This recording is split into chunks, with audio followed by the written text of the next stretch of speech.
right, good morning. It's a good evening here in the Philadelphia area after the Eagles domination last night. How you feeling about that? Feeling pretty good about that. Looking forward to next week, but we'll see. Indeed. We'll see who they match up against.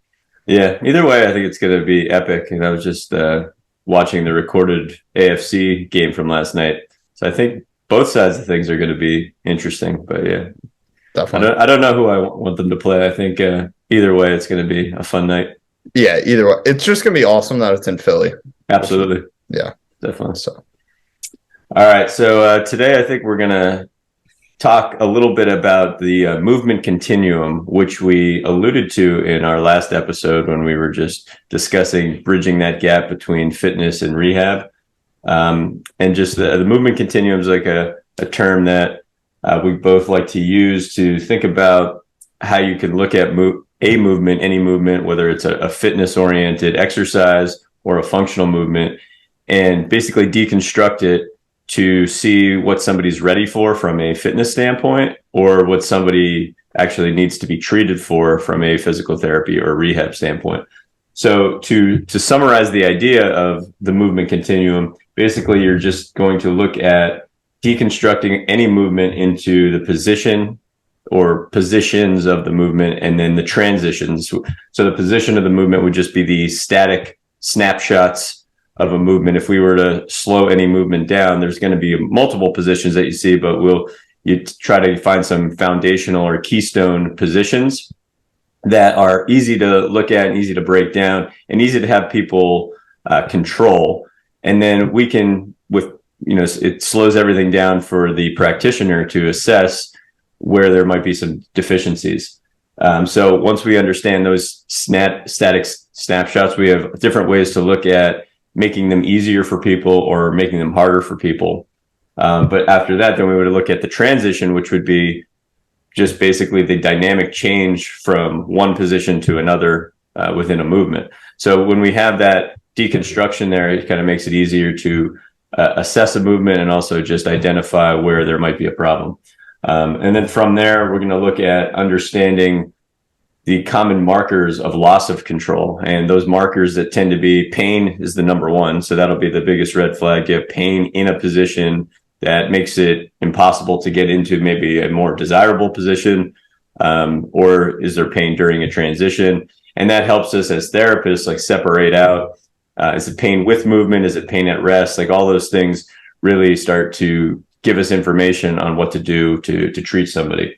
And then the next marker of control we look at is breath control. So especially when we're looking at the positions, when things are static, it's a good opportunity to see how people are breathing. We can give them exercises to, gain breath control, help them understand breath control a little bit more. The third marker then would be postural control, which is basically just, are they able to get into the position you want them to? Are they able to maintain a position in certain areas that you want them to maintain that position when they transition from one position to the next? So that gives us some information there. And then fourth marker of control would be impact control, where we're actually looking at especially during a transition, if somebody's trying to put a foot on the ground or you're having somebody sit into a chair, how well are they able to control that landing? So not every movement will have an impact control element to it, but most transitions will. And it could be a really nice marker or cue for somebody to show them the difference between a loss of control and gaining control by just saying, all right, touch something softer, tap this, land light, things like that. So that from our side of things, it gives us a really obvious indication of loss of control when somebody isn't hitting the ground well. But for the patient or the client, it's a nice cue to say, like, the whole goal here is to land a little bit softer. So those would be the four loss of control markers that we'd be looking at. And then when we're trying to improve positional control, we do that in a very graded manner by progressively decreasing any assistance, by manipulating pillars of support. So if you're on 2 legs, you can go to 1. If you're on 4 pillars, if you're on hands and knees, you can go to 3, etc. And then we progressively can manipulate leverage as well, or range of motion. So, a good common example of that is, start somebody on their back in like a 90-90 position where their knees and hips are flexed at 90 degrees. and then you take some support away, and then you start to move their knees into more extension, their hips into more extension. That makes the exercise, or what you're asking them to do from a positional standpoint in the trunk, much more challenging. So that's progressively manipulating leverage. Gymnasts do that all the time. Basically, if you think of any gymnastic movement, there's a progressive manipulation of leverage to make something harder or easier. And then when we're challenging transitions, we can be looking at manipulating basically the eccentric or concentric component of a movement. So different phases of a movement, and then tempo and energy conservation, which starts to then, and we'll get into this conversation maybe on another podcast, but when we're looking at manipulating transitions, then we're starting to look at fitness from the realms of, what does it look like to do a strength exercise versus a power exercise versus an endurance exercise. And it'll be the same movement, but just by manipulating tempo and energy conservation, we might be having a different intent that's totally changing the energy system bias.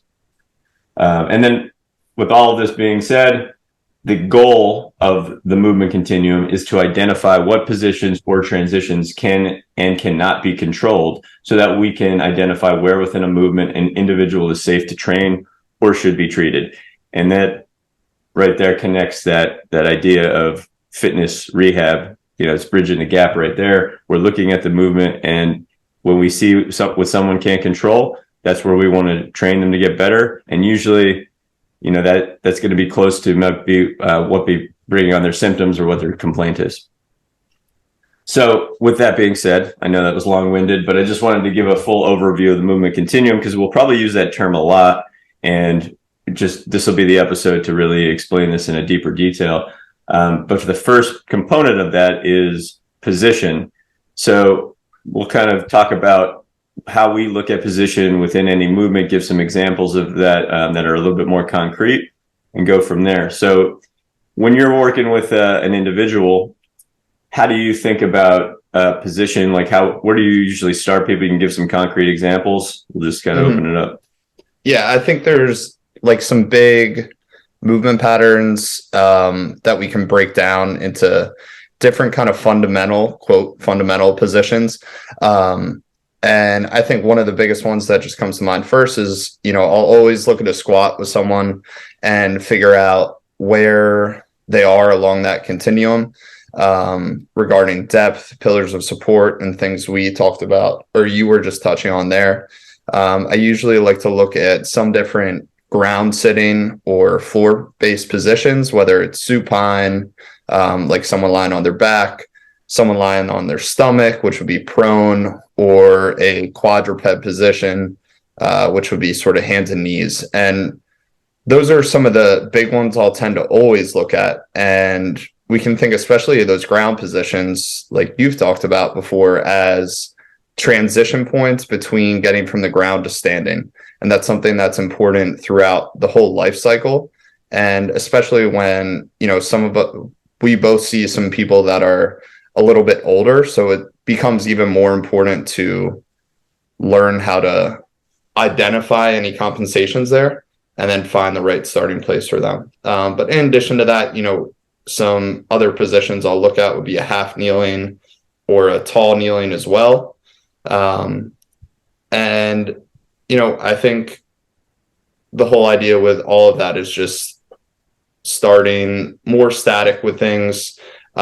Generally, I think you tend to do a similar thing, like slow things down even to the point of completely static, which would be this position that we're talking about. And that can really identify and expose potentially some different limitations, potential pain, as you said, is like the biggest red flag that would pop up, and is really going to help us pinpoint either if someone's having pain, like you said, at rest or during a movement. And if it is during a movement, what movements or where in that movement we can identify that pain. But those are some things I'll look at. What about yourself?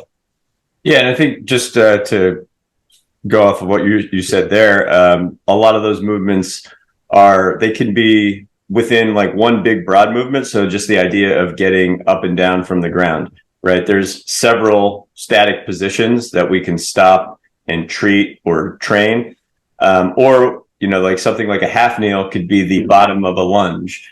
The squat is always a great starting point, because a squat means different things to different people. So to be able to slow the squat down and show them a version of it that they can do, whether it's sitting on a chair and that's the bottom of the squat for an individual, or it's holding on to two doorknobs and having them have that upper body assistance, and then they could sit deeper into a squat than they felt they were comfortable with.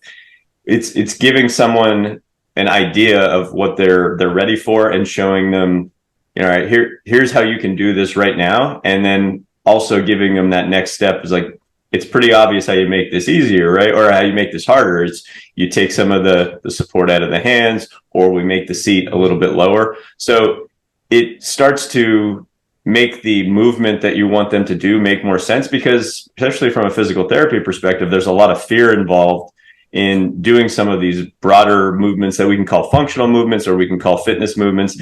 And that's the thing, like people will come in with, like, we might have an idea of we want to work on function, but we say squat and somebody thinks fitness, barbell on the back, powerlifting, and we have to be able to connect those dots. So for someone who's fearful and wants nothing to do with the barbell, we have to show them the functional aspect of it and how it helps their life. And for someone who is a power lifter, if we get them doing a box squat, we have to show it how it connects back to what they actually want to do in their sport. So but it is nice to always have that ability to kind of segue one way or the other. But there's going to be these broad positions, and I think it's best to usually start with someone's complaint. Like from a physical therapy perspective, it's going to be like, what are you having difficulty doing, right? So that might not be the first thing that people come in and say. They'll just tell you that it hurts. And then we have to kind of follow up and say, it hurts with what? Well, that with what is going to be the beginning of what positions do we want to look at? And a lot of times positional stuff it'll look like mobility, right? Because we get somebody in a static posture that we know they can control, and then we can give them different cues that might feel like a stretch for something. So half kneeling for a lot of people feels like a hip flexor stretch, right? The bottom of a squat, a lot of people don't have the mobility to get there. So we need to make it a little easier so they can find a version that's actually helping them improve mobility. And then we can kind of give some cues there. So yeah, it's, a very kind of like, as you said about all these different postures, they can become something that is just one movement, and we're breaking it down into several different postures, and that becomes a whole exercise regimen. Or it could be several movements, right? So quadruped can carry over to a push-up eventually, but it can also be a transition to getting back up and down from the ground. It's really whatever somebody's like initial complaint is, that's usually the best place to start. And then it gives them always this context of, we're not just doing random exercises, we're actually trying to build something over time, so it really is meaningful in their life. Yeah, always trying to connect the dots. And like you said, it's like attacking that problem head on. What they come in complaining with is probably the easiest way to do that, so that they can understand, oh, I'm in this position because I'm having difficulty with this movement. And then we can explain to them, as you do really well, like, this is just a point along a continuum during this specific movement that you're having trouble with. Yeah. And I think when you spoke about ground sitting, I think that's really key, especially from a mobility perspective. And just what functional mobility really can mean is that you just want to have more positions to rest in, right? So if you do have better mobility, a lot of times, like, you can start resting on your own anatomy, or you can just rest on more surfaces better. And that might not be somebody's individual complaint right away, but you can quickly show them, like, oh, this is valuable for your life. So a lot of people have trouble sitting in chairs because they do it a lot, and it starts to lead to different aches and pains. So giving somebody more options to sit actually can change the whole idea of sitting. That sitting isn't evil. It's just that we need more options for it. And currently, like, most of the time, we don't in our environment.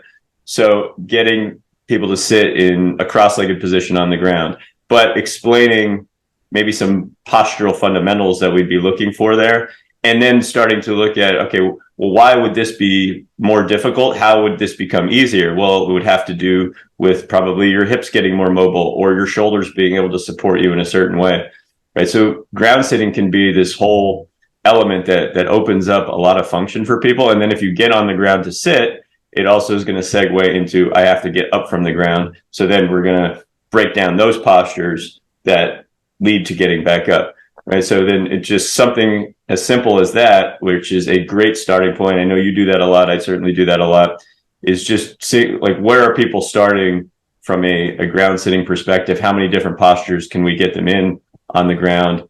And a lot of times people really enjoy that because it's kind of easy to make that safe, right? Just if you have to help someone back down, but you give them some cushions, you have use their arms in different ways, but it's just a lot of things are getting worked on all at once, but it feels very functional right away. And I think most people find it quite meaningful. Even at the higher level athletes, it feels like just great mobility work, for working around things that they might not be getting enough of in their sport. I think something to add along those lines is thinking about the actual time you're spending in each position. Because sometimes we'll put people in a position and it's almost too hard to the point where they're tensing up. They're not able to relax there. Mm-hmm. And that becomes a really crucial thing for being able to actually maintain that position, own that position, and find some new ranges. Is if it's too hard too soon, or they're straining too much too soon, then they almost just can't go there. Like their breathing gets restricted. You can just see their whole body tense up. Maybe they start sweating.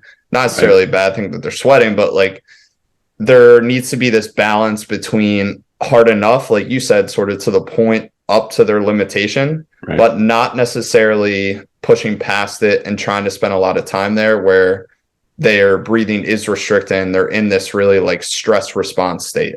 Yeah, absolutely. And I think there is, that's an assessment in itself where is it better to spend more time in a position because you have the opportunity to have them start to relax into the position, or is it just too threatening to spend a lot of time there? So sometimes you spend a few seconds in a posture, come out of it, come back into it, and that's less threatening. And that actually allows for less symptoms or improved control of the posture. And sometimes if you get them in a more comfortable position, you can teach some breathing mechanics. You can teach some, postural cues or muscle contractions that will get people into better position to help them understand it a little bit better. That's part of the assessment, and every person is a little bit different there.